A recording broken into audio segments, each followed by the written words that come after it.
Buen día, soy Janet Castro Curi, estudiante de la Universidad Nacional Mayor de San Marcos en la especialidad de Emergencias y Desastres. En esta ocasión me ha tocado exponer el examen de laboratorio por respuesta inmunológica.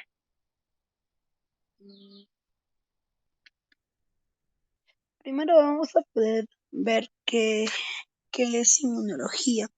Vamos a ver que es una ciencia que estudia los mecanismos con los que cuenta el individuo para reconocer y eliminar agentes físicos, químicos, biológicos, con los que entran en contacto para que no nos puedan causar lo que es algún trastorno patológico, ¿no? Vamos a ver cuál es nuestra respuesta inmunológica. En este caso, nosotros sabemos que tenemos lo que son las células blancas, ¿no? Que son nuestros leucocitos. Estos leucocitos vamos a tener, tanto se van a dividir en fagocitos como en linfocitos. Los fagocitos pues se van a encargar de tragar lo que son el agente extraño. En cambio, nuestros linfocitos vamos a tener de dos tipos, nuestros linfocitos T y nuestros linfocitos B. Que los linfocitos T también van a ir a luchar, ¿no?, contra el agente extraño, por así decirlo. ¿Qué pasa con nuestros linfocitos B? Ellos son unas células inteligentes que van a poder captar, ¿no?, este agente extraño y lo van a estudiar para que luego eh, puedan ver en su memoria con qué tipo de agente están luchando y a la próxima sepan cómo reaccionar frente a este antígeno específico. Entonces, esa va a ser nuestra respuesta inmune frente a un agente invasor. Netamente nosotros vamos a tener varios tipos de anticuerpos, que va a ser la inmunoglobulina M, que es una respuesta primaria que se va a dar, va a ocurrir una infección y nuestra inmunoglobulina M son las primeras que van a responder. Luego, la inmunoglobulina G son nuestras respuestas secundarias, ¿no?, después de que haya pasado la respuesta primaria, por así decirlo. Bueno, luego vamos a tener lo que es la inmunoglobulina A, que está en todas nuestras mucosas. También tenemos la inmunoglobulina D y la E, que se encuentran para realizar una respuesta ante parásitos y algún tipo de alergia en nuestro organismo. Viendo esta respuesta antígeno-anticuerpo, influye bastante en los diferentes exámenes que se van a realizar a nivel de laboratorio. Acá nosotros vamos a tener, por ejemplo, uno de estos exámenes va a ser la aglutinación. ¿Qué pasa? Que dentro de esta prueba que se va a realizar va a ser para comprobar la presencia de anticuerpos en sangre. ¿Qué quiere decir? Que los anticuerpos son una respuesta de nuestro organismo a una infección, ¿no? Y eso es lo que va a hacer la aglutinación, va a probar si hay esta respuesta de nuestro organismo a una infección. Entonces, ¿qué pasa? Que dentro de la aglutinación vamos a tener el antígeno anticuerpo. La característica en esta prueba es que el antígeno no va a ser soluble, mientras que el anticuerpo va a ser soluble. ¿Qué pasa con las moléculas de antígeno? Estas moléculas se van a ubicar en la superficie, de la membrana celular, ¿ya? Aquí tenemos a la célula, recubriéndole está la membrana celular y en la superficie se van a encontrar quiénes los antígenos, ¿no? Entonces, la respuesta de nuestro anticuerpo, ¿qué va a ser? Acudir a esos antígenos, ir a atacar esos antígenos, por lo que cada vez que nuestro cuerpo acuda a estos antígenos, se va a dar esta respuesta y se van a ir aglomerando, se van a ir aglutinando. Cuando se aglutinan, de ahí nace lo que es el nombre de aglutinación de este tipo de prueba que se realiza de laboratorio, porque cada vez van a ser mucho más grandes, ¿no? Y por el tamaño van a ser fácilmente reconocidos por nuestros anticuerpos y también por el tamaño van a empezar a precipitar, ¿no? Como por ejemplo vamos a ver acá. Ya. Netamente este ejemplo está siendo en la sangre, en una gota de sangre, donde nosotros vamos a tener En nuestro portaobjeto colocamos una gota de sangre y vamos a colocar la solución, ¿no?, a la que va a reaccionar. Entonces, en esta segunda gráfica nosotros vamos a ver la acumulación, ¿no?, de cada una de las aglutinaciones que está pasando. Entonces, si la sangre tiene esta reacción, es que se están aglutinando. Es una respuesta positiva, ¿no?, que sí hay los anticuerpos que nosotros estábamos buscando en este tipo de examen de laboratorio. ¿Dónde se realizan estos exámenes de laboratorio? ¿En qué materiales lo podemos utilizar? En un portaobjetos, en un tubo de ensayo, en una placa de vidrio. Van a ver también placas de vidrio cuando nosotros hacemos la prueba de ELISA, ¿ya? Por ejemplo, acá vamos a tener una placa de vidrio. Esta placa de vidrio, que es esta placa de ELISA, ¿ya? Esta placa, vamos a tener cada uno de estos circulitos que van a tener la forma de un reservorio, y esto se les va a llamar lo que son pocillos. Estos pocillos van a estar cubiertos del antígeno de superficie del virus, ¿no? Y nosotros vamos a proceder a colocar lo que es el suero del paciente. Aquí tenemos el suero del paciente y procedemos a colocar en este pocillo. Bien. ¿Qué pasa? Que en el examen de ELISA, que es esta prueba que es inmunoenzimática, se basa en una reacción antígeno-anticuerpo, ¿no? Si hay un ataque, ¿qué pasa? De un ataque de un antígeno, nuestros anticuerpos reaccionan. ¿Qué pasa en este caso? Aquí vamos a ver el pocillo. Y aquí, a ver, para que se entienda mejor, este pocillo que nosotros podemos observar aquí, lo vamos a observar también en esta gráfica, ¿ya? Este es el pocillo. ¿Qué pasa? Que añadimos lo que es el suero, ¿ya? El suero con los anticuerpos. Cuando se unen los anticuerpos, va a haber un suero positivo. Pero si no existe esta unión porque no hay anticuerpos en el suero, es que va a ser un resultado negativo, ¿no? ¿Qué pasa? Que cuando se añaden los anticuerpos frente a este antígeno conjugado de la enzima, vamos a ver este tipo de reacción. Pero ¿con qué también nosotros lo vamos a contrastar? Cuando añadimos lo que es el sustrato, ¿ya? Este sustrato va a teñir lo que es estas placas tapizadas, ¿no?, con el antígeno, pero sin anticuerpo. En este caso, cuando viene a ser esto positivo porque se ha dado la unión de antígeno-anticuerpo, va a cambiar de color. Aquí se va a mantener la color amarilla, que es propio del sustrato, y en acá no. En acá esta color amarilla se va a ir oxidando, va a tornarse una color oscura, una color marrón. ¿Ya? Y entonces esa va a ser la diferencia en los resultados de ambos exámenes, ya que uno va a ser negativo y el otro va a ser positivo. Vamos a tener dos tipos, ¿ya? Vamos a tener los directos y los indirectos por cómo nosotros vamos a detectar la enfermedad. Los directos es cuando nosotros vamos a detectar en sí los antígenos, el agente agresor. Cuando son indirectos es que se van a detectar los anticuerpos, la respuesta a ese agente agresor, ¿no? Eso se va a detectar. Muy bien. Ya.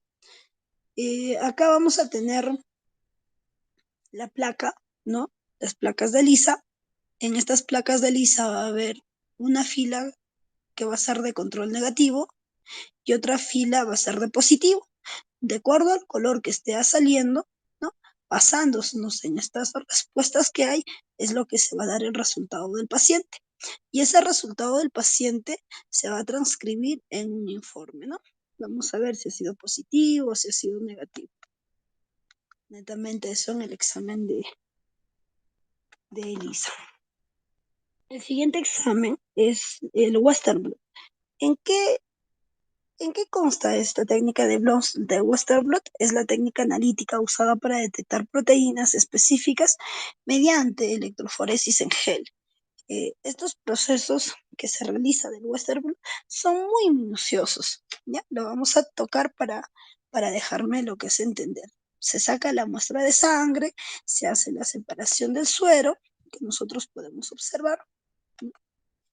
Y se pasa por una separación en gel. Lo primero que se va a hacer, el primer paso va a ser pues la separación por tamaños, ¿no? Que se va a dar. El siguiente paso va a ser la transferencia a un soporte sólido. Posterior a ello se va a visualizar, ¿no? Se hace el transporte a un soporte sólido, ¿no? Donde va a ver lo que es la reacción, y luego de eso se va a proceder a pasar por un equipo y se va a visualizar tipo una placa por medio de una computadora. Son netamente los pasos que se va a seguir de acuerdo a esta secuencia. Que primero se va a realizar lo que es la electroforesis de la muestra con las proteínas, ¿no? Aquí se realiza la electroforesis con la muestra de las proteínas. Netamente en este lado se va a hacer la transferencia de proteínas desde el gel a la membrana. Luego aquí, en este tercer paso, lo que se va a realizar es la coloración de las proteínas para confirmar esta transferencia. Este cuarto paso netamente va a ser el bloqueo de los sitios de unión, que son, otros van a tener sitios inespecíficos de unión, no se van a unir adecuadamente, ¿no? Luego vamos a tener lo que es la incubación con anticuerpo específico primario. Aquí. Siempre, ¿por qué aparece una Y? Porque es la forma de nuestros anticuerpos. Luego, ¿qué vamos a tener acá? Vamos a tener la detección del anticuerpo unido, utilizando anticuerpos conjugados, ¿no? De la peroxidasa. Vamos a ver acá, por último, que nosotros vamos a evidenciar mediante una placa radiográfica. Para eso, les voy a presentar lo que es un video. Un momentito, por favor.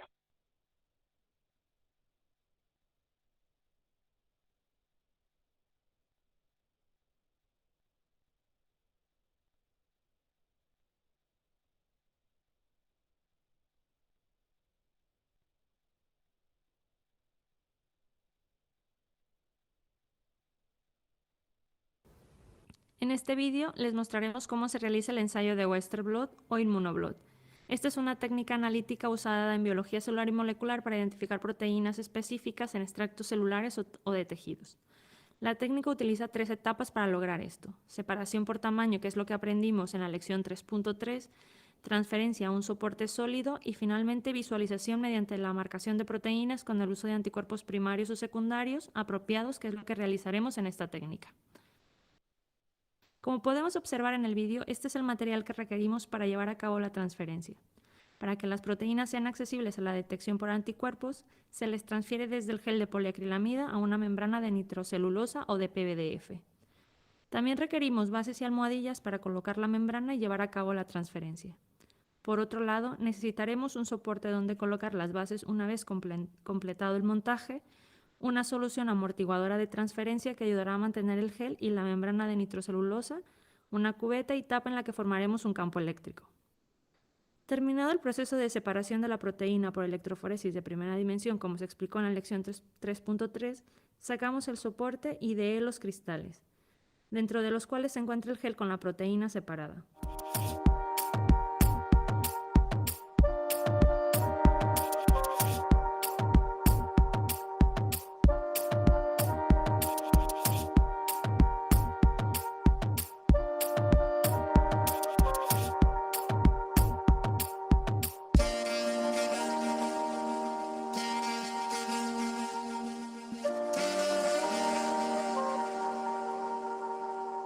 Sacamos el gel y lo humedecemos con solución amortiguadora de transferencia.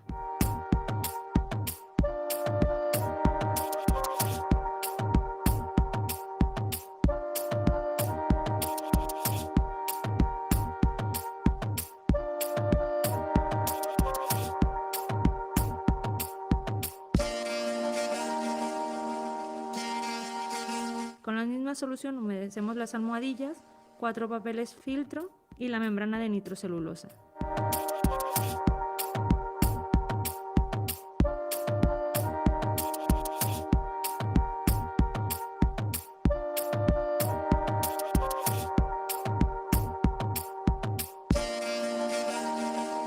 Es importante no tocar la membrana con nada que no sean pinzas.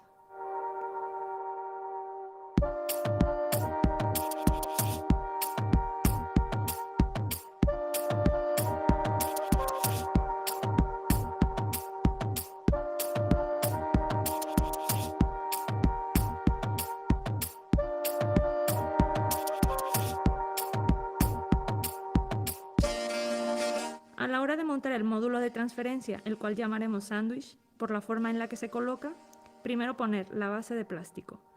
La solapa de color negro sobre la que montaremos el sándwich, primero pondremos 2 almohadillas, una negra y una blanca, después 2 trozos de papel filtro, pasamos el rodillo para eliminar burbujas,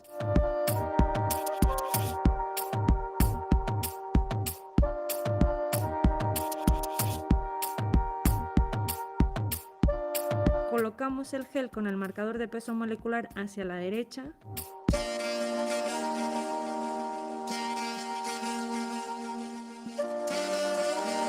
Posteriormente se coloca la membrana de nitrocelulosa y otros 2 trozos de papel filtro.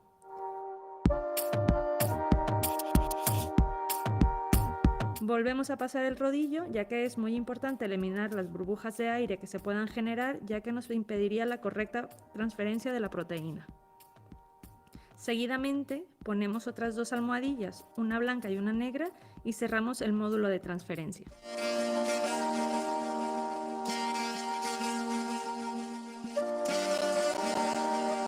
Una vez complementado el módulo, lo introducimos en el soporte que estará dentro de la cubeta, lo colocaremos de cátodo a ánodo, es decir, la solapa negra deberá estar en la pared negra del soporte, llenamos la cubeta de solución amortiguadora hasta la mitad.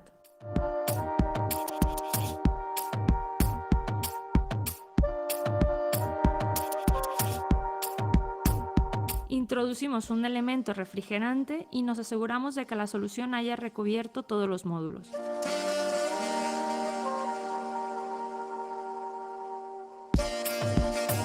Colocamos la tapa comprobando que el cátodo y ánodo estén correctamente posicionados.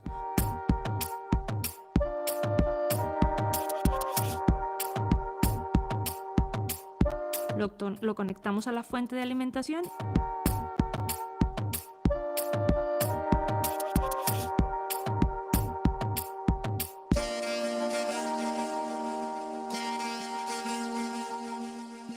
Y la programamos a 100 voltios durante 1 hora.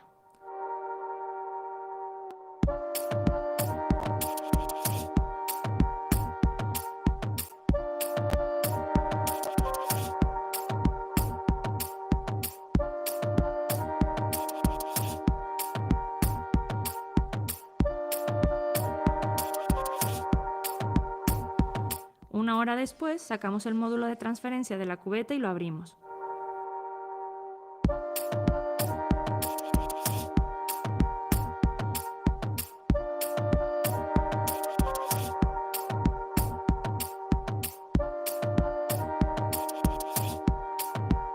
De aquí solo nos interesa la membrana de nitrocelulosa, ya que la proteína ha sido transferida aquí. Para comprobar que la transferencia se ha realizado correctamente, la teñiremos con rojo Ponsud. Observamos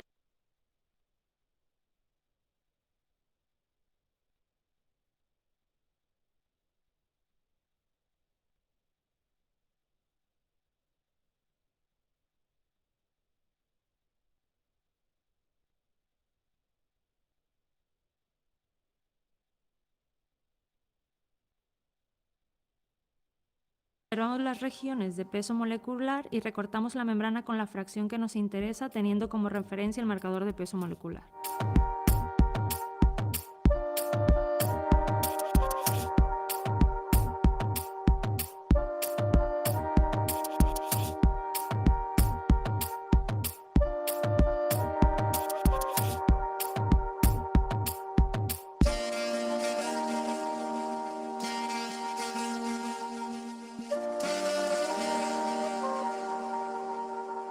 Lavamos la membrana con agua destilada.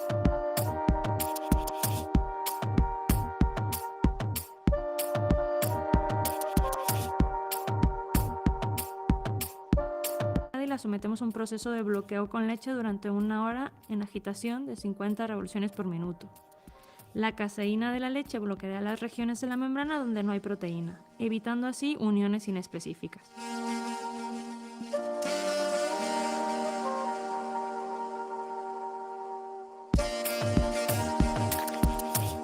Ya bloqueada la membrana, verteremos la solución de anticuerpo primario para la detección específica de la proteína de interés, el cual se incuba mínimo 1 hora con agitación de 50 revoluciones por minuto a temperatura ambiente o a 4 grados toda la noche.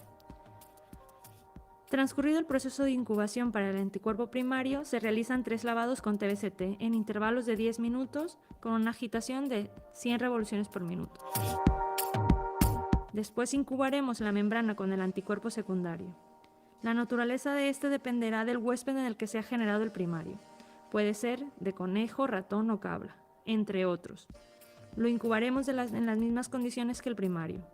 Después lavaremos la membrana 3 veces con TBCT en intervalos de 10 minutos en una agitación de 100 revoluciones por minuto.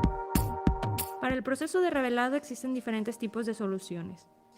Nosotros usaremos en este caso el femto.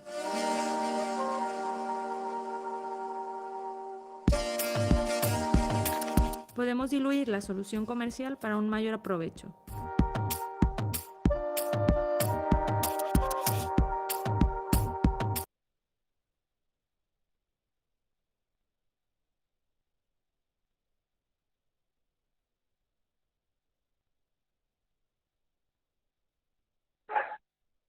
Ok, de acuerdo a lo que estamos viendo, ahora lo que va a proceder a realizar es que con la solución que está teniendo, lo va a cubrir, ¿no?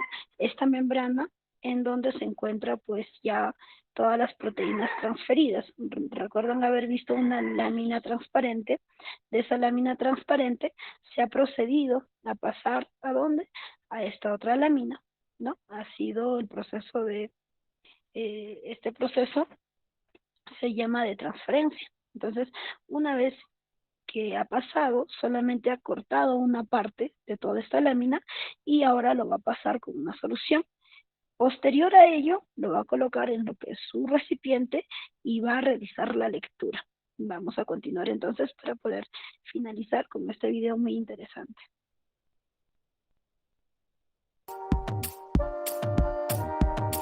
Agregamos a la membrana 1 mililitro de solución reveladora e incubamos durante 2 minutos.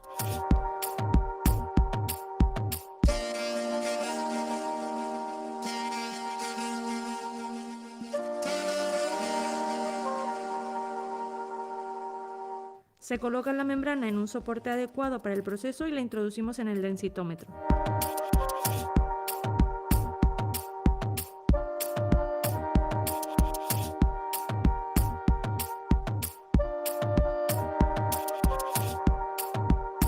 Debemos cerciorarnos de que el densitómetro está listo para comenzar, es decir, a menos 27 grados centígrados. Programamos el tiempo de exposición, que dependiendo del anticuerpo usado y de la proteína de interés puede ser mayor o menor, y le damos a Start.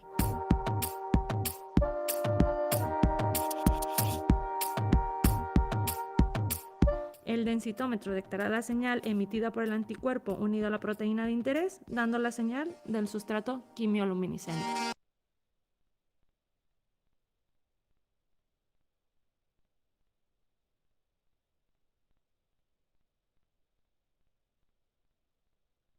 Almohadillas para colocar la membrana y llevar a cabo la transferencia. Entonces, como hemos visto, al final miramos lo que es la placa radiográfica para ver el resultado pertinente, ¿no? Ok, entonces en eso trata lo que es el examen de Westerblot. Ahora vamos a continuar con la exposición.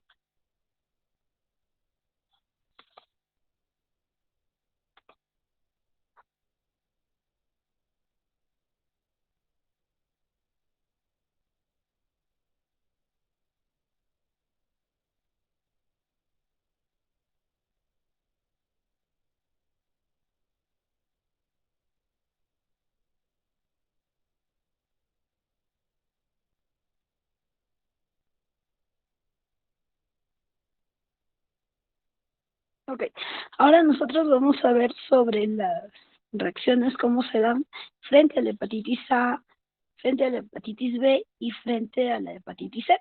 Recordemos que la enfermedad de la hepatitis vienen a ser virales, ¿no? Y se van a dividir en dos, van a ser crónicas y van a ser agudas. Dentro de las crónicas, netamente vamos a ver que estas enfermedades de hepatitis virales no se van a curar. En cambio, las agudas sí. Dentro de las crónicas, ¿a quienes tenemos? A la hepatitis tipo B y a la hepatitis tipo C. Dentro de las hepatitis agudas vamos a tener a la hepatitis A. Entonces, continuamos. Vamos a ver que nosotros vamos a tener, ya, digamos, el virus de la hepatitis A. Dentro de este virus vamos a tener lo que son anticuerpos. Los anticuerpos, ya, se van a aparecer dos tipos de inmunoglobulinas, que van a ser la inmunoglobulina M y posteriormente la inmunoglobulina G, ¿no? Por eso decimos la IgM y luego la IgG. ¿Qué pasa? Que esta inmunoglobulina M, que se va a llamar antivirus de la hepatitis A, van a tener una aparición recontra precoz. Van a salir inmediatamente. ¿Qué va a pasar? Que esta salida precoz, ¿no? Que se va a dar del IgM, de la antivirus de la hepatitis A, dentro de los 4 meses se va a dar positivo, ¿no? Se va a dar positivo dentro de estos 4 meses y nosotros vamos a ver ¿qué inmunoglobulina está? La inmunoglobulina M. Entonces, esto va a ser netamente principal para que nosotros podamos diagnosticar que está en una fase primaria, ¿no? En una fase primaria dentro de la hepatitis A. Recordemos que la inmunoglobulina M va a tener una duración de positividad durante 4 meses. Entonces nosotros vamos a tener en consideración eso. Luego, ¿qué va a pasar? Que va a aparecer lo que es la inmunoglobulina G. Pero dirán, ¿pero por qué recién, después de 4 meses, va a aparecer la inmunoglobulina G? ¿Qué pasa? Que esta inmunoglobulina G va a ser aquella que va a permanecer ya toda la vida dentro del organismo del paciente. Y no solamente eso, sino que esta inmunoglobulina G le va a dar protección, le va a dar inmunidad ya para toda la vida al paciente, ¿no? Entonces, esta es la respuesta que nosotros vamos a tener dentro del virus de la hepatitis A. Muy bien. Vamos a tener también a los tipos de hepatitis B, ¿no? Vamos a ver que va a haber, de acuerdo también a los estudios serológicos que se va a hacer en laboratorio. ¿Qué va a pasar? Recordemos que acá vamos a tener nuestro anticuerpo, aquí vamos a tener nuestro antígeno, ¿no? La reacción antígeno-anticuerpo. ¿Qué pasa dentro del virus de la hepatitis B? Que nosotros tenemos 3 formas de reconocer. 1, habíamos dicho, mediante la presencia del antígeno. 2, mediante la presencia de anticuerpos. Y 3, por el ADN viral, en este caso de la enfermedad de la hepatitis B. ¿Qué pasa? Que nosotros vamos a tener los antígenos, ¿no? El antígeno de la superficie, que se va a llamar el AG, ¿no? El antígeno AG. Luego vamos a tener el antígeno E y el antígeno C. ¿Qué va a hacer el antígeno de la superficie? Pues ellos van a iniciar con la presencia y vamos a iniciar también con la replicación de este antígeno. ¿Qué hace el antígeno E? El antígeno E también va a indicar que hay una replicación, ¿no? Pero esta replicación se está dando de manera muy activa.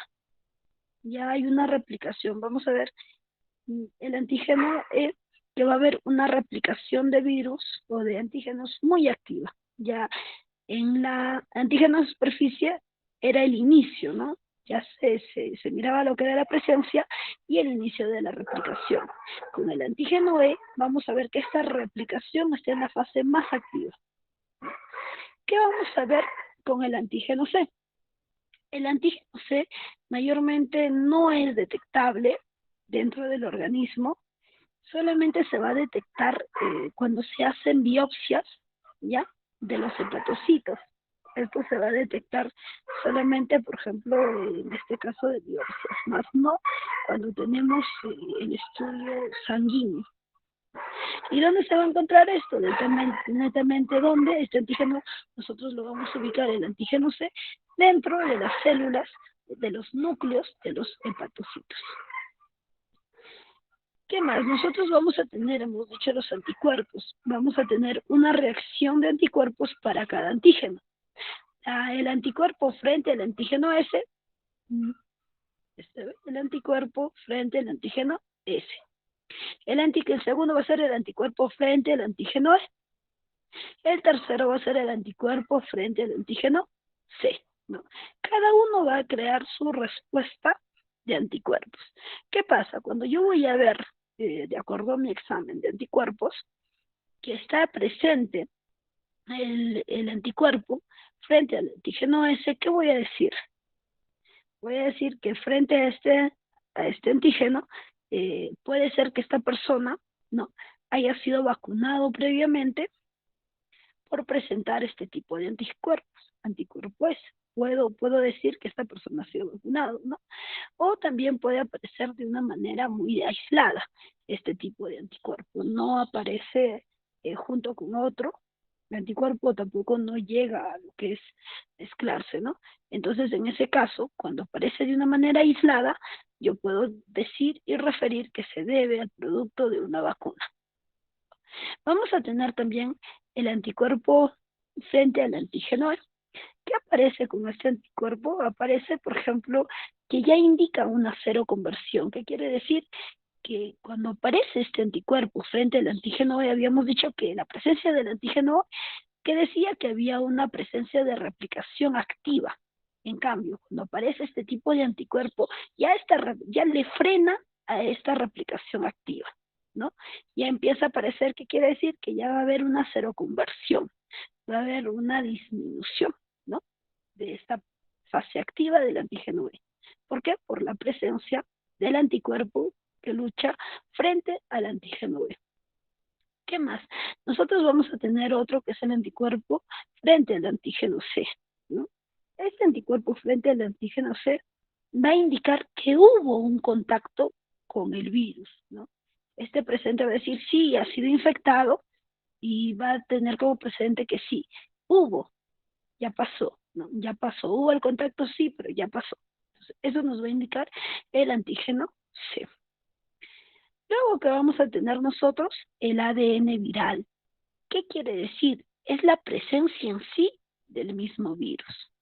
Este ADN viral es en sí la presencia del mismo virus. Cuando hay esta presencia del mismo virus, va a aumentar la réplica viral de una manera bien activa, de una manera muy activa. Entonces, vamos a tener dos reacciones de este ADN viral, uno cuando se da la hepatitis aguda y otro cuando se da la hepatitis crónica. Pero ¿qué pasa? Que cuando nosotros vamos a ver esta ADN viral, vamos a decir que la reacción aguda no nos va a causar tanta, ¿cómo se llama? Tanta importancia como la reacción crónica. Porque en esta reacción crónica, si ya sabemos que una persona ha tenido hepatitis, ¿no? Va a haber el antecedente de la presencia de hepatitis, pero cuando se activa esta presencia, esta replicación de manera activa, entonces ahí sí vamos a ver que se ha retomado esta enfermedad, ¿no? Por la cantidad de réplica de este ADN viral. Entonces, eso consta dentro de la hepatitis B. Vamos a ver también nosotros que vamos a tener la hepatitis C. La hepatitis C, aquí tenemos dentro de los marcadores séricos, ¿no? La reacción antígeno-anticuerpo. Pero ¿cómo se va a dar netamente este virus de la hepatitis C? Vamos a recordar que nosotros vamos a diagnosticar eso determinando los anticuerpos víricos de la hepatitis C. Aquí están los anticuerpos víricos, anticuerpos del virus de la hepatitis C, ¿no? Estos anticuerpos no van a causar ninguna inmunidad. y esta persona se puede volver a enfermar de la hepatitis C. ¿Por qué? Porque este anticuerpo no tiene la capacidad de formar, pues, anticuerpos específicos para este tipo de virus, ¿no? Por eso no le van a conferir ningún tipo de inmunidad. Luego nosotros también vamos a ver, de acuerdo a la carga viral con reacción en cadena de polimerasa, que viene a ser el PCR negativo, el PCR del virus de la hepatitis C, ¿no? Entonces, netamente, nosotros vamos a tener por estos dos tipos de diagnóstico esta enfermedad, ¿no? Se va a realizar esta enfermedad por esos dos tipos de diagnóstico. ¿Ya? Dentro del examen que nosotros vamos a realizar, vamos a ver la reacción antígeno-anticuerpo, ¿no? Si esta reacción viene a ser negativa, bueno, va a ser el fin del examen, el fin del tamizaje. Sin embargo, este resultado suele salir positivo, se va a ver un examen mucho más minucioso, ¿no? En este examen vamos a ver si va a salir positivo, va a dar como resultado una infección, pero si sale negativo, va a salir, se van a realizar pues exámenes más adicionales, mucho más específicos, para poder tener un diagnóstico correcto. Eso sería todo netamente en la exposición. Y como conclusiones, hemos visto lo siguiente, que por ejemplo, dentro del estudio, pues durante la actualidad, en la pandemia del COVID-19, se ha documentado que los pacientes con enfermedad grave presentan una elevada transmisión de trombocitopenia e hipoalbuminemia. Estas alteraciones pueden estar relacionadas con la hepatitis viral debido a la respuesta inmunológica e inflamatoria excesiva, de manera desproporcionada o por un choque séptico, inclusive por una enfermedad hepática crónica subyacente, les diagnosticadas o también no. Teniendo en cuenta la información disponible de estas alteraciones, son los marcadores de mal pronóstico y de progresión de la enfermedad. Pareciera que el daño hepático en sí no contribuye a la causa de la mortalidad de estos pacientes. Es importante tener en cuenta el diagnóstico diferencial del daño hepático inducido por el medicamento y tomar también las precauciones para minimizar la toxicidad farmacológica en pacientes con enfermedad hepática establecidos y el COVID. Dentro de los pacientes con enfermedad hepática crónica, como vienen a ser la cirrosis, y en los receptores del trasplante hepático, consideramos más prudente extremar las medidas para prevenir el contagio, utilizar alternativas de telemedicina, minimizar el contacto con otras personas y los traslados al hospital y centros de atención médica en la medida posible. Las evaluaciones pretransplantes hepáticos en pacientes con enfermedad relativamente estable deben diferirse y deben incluirse en la lista de espera para trasplante hepático únicamente a todos los pacientes que realmente presentan una gravedad en la enfermedad.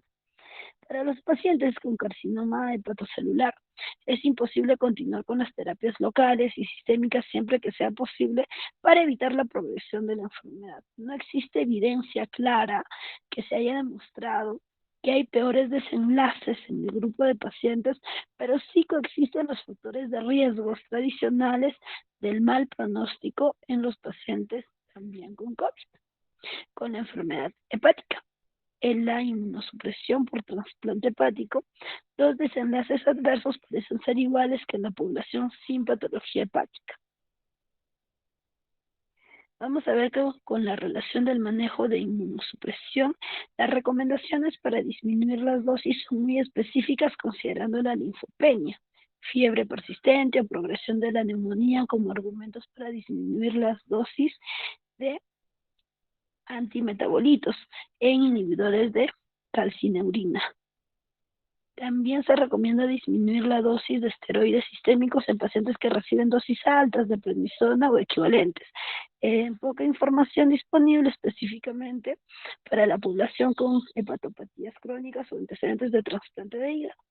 Probablemente por un registro de antecedentes en los estudios clínicos revisados, extrapolamos muchos datos de la población asiática, pero como limitante hay que tener en cuenta las características de la población, que son distintas en términos de la edad de la población en pacientes con hepatitis virales crónicas, cirrosis y trasplantes hepáticos. Teniendo estas consideraciones en cuenta, entonces estaríamos terminando lo que es la presentación correspondiente. Eso sería todo. Muchas gracias por el tiempo brindado. Hasta una próxima oportunidad. Me despido.